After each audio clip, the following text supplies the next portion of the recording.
Every grounded man eventually stumbles upon this truth not through advice, but through heartbreak. It's not something you read in books or hear in soft-toned therapy sessions. It's something you feel when the woman you loved begins pulling away right after you opened your heart. You thought it was safe. You thought that if she loved you, she'd understand. You believed that sharing your deepest wounds would bring you closer. But instead, it created distance. You didn't do anything wrong, at least not in the way you think. You were simply unaware of how attraction really works. You see, women are not emotionally designed to be your safe space in the way the world tells you. They can be nurturing, yes, empathetic even. But when it comes to romantic desire, their biology is tuned for strength, not sorrow. When a woman is drawn to a man, she's not drawn to his tears, she's drawn to how he carries them without falling apart.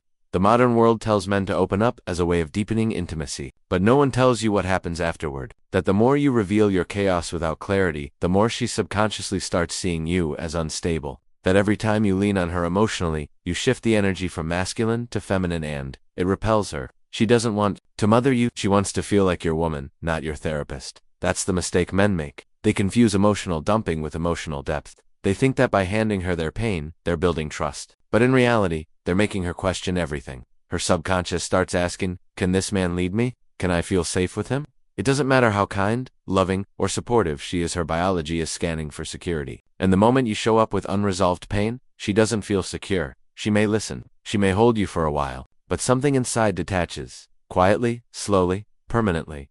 You won't notice it at first. Maybe she seems less affectionate. Maybe the conversations grow colder. But what's really happening is that her feminine instinct is recoiling from your emotional collapse. And once that shift happens, it's nearly impossible to reverse. This is the truth most men learn after it's too late. Not because they were weak, but because they shared their weakness with the wrong person, in the wrong way, at the wrong time. And in doing so, they unknowingly killed the very thing they were trying to protect: her attraction, being vulnerable. As a man is not the problem. The real problem is how that vulnerability is expressed. There's a difference between sharing with strength and collapsing in desperation. Most men don't understand that. They think that being open means laying everything out: your fears, your confusion, your pain, and hoping she embraces it with empathy. But that only works when your vulnerability comes with direction, not disarray. A woman can admire a man who's honest about his struggle, but she loses attraction when that struggle has no vision. It's not your pain that repels her, it's your helplessness. You can be real without being pitiful. You can express what you're going through without dumping your weight on her shoulders. That's the distinction most men miss. The moment your vulnerability feels like a burden rather than a brief window into your inner world, she subconsciously starts to back away. Because she doesn't want to feel like she's leading the relationship emotionally. She wants to feel your strength through the chaos, not be consumed by it. When you're in a storm, she doesn't need to be inside the eye of it. She needs to see that even through the winds, you're still holding the wheel. That's what makes her feel safe. That's what keeps her invested. The moment she senses that you're leaning on her for emotional survival, the polarity begins to die. The masculine role is about direction.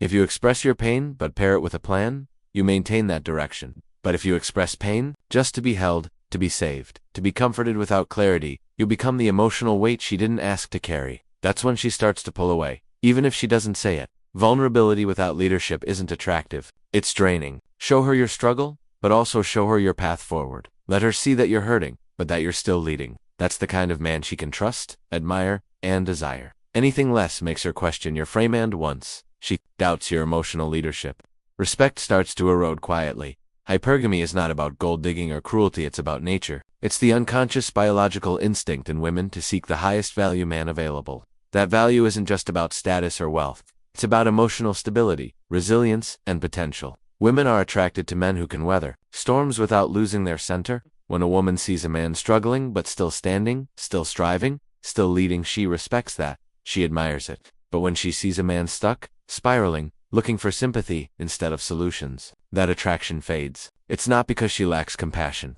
It's because her instincts reject instability. She's not measuring how deep your wounds are. She's measuring whether you'll rise from them. And if you're using your pain to explain your paralysis, you're signaling to her that you might not. She doesn't fall in love with your suffering. She falls in love with how you carry it. If she sees you bleeding but moving forward, she still believes in your future. But if you're bleeding and sitting still, she starts looking for someone who isn't. That's the brutal truth of hypergamy. It punishes stagnation. It rewards movement, direction, leadership. A woman doesn't need you to be perfect, but she needs to see that you won't collapse when life gets hard, that you'll find a way through. Because if you can't lead yourself, how can she trust you to lead her? That's what's really happening when women pull away after you open up too soon without resolution. They're not rejecting your emotions, they're reacting to the absence of strength behind them. Hypergamy doesn't want pain, it wants power. Not the loud, arrogant kind, but the quiet, calm, unshakable kind. And that power only exists in men who choose to rise, no matter how badly they're broken.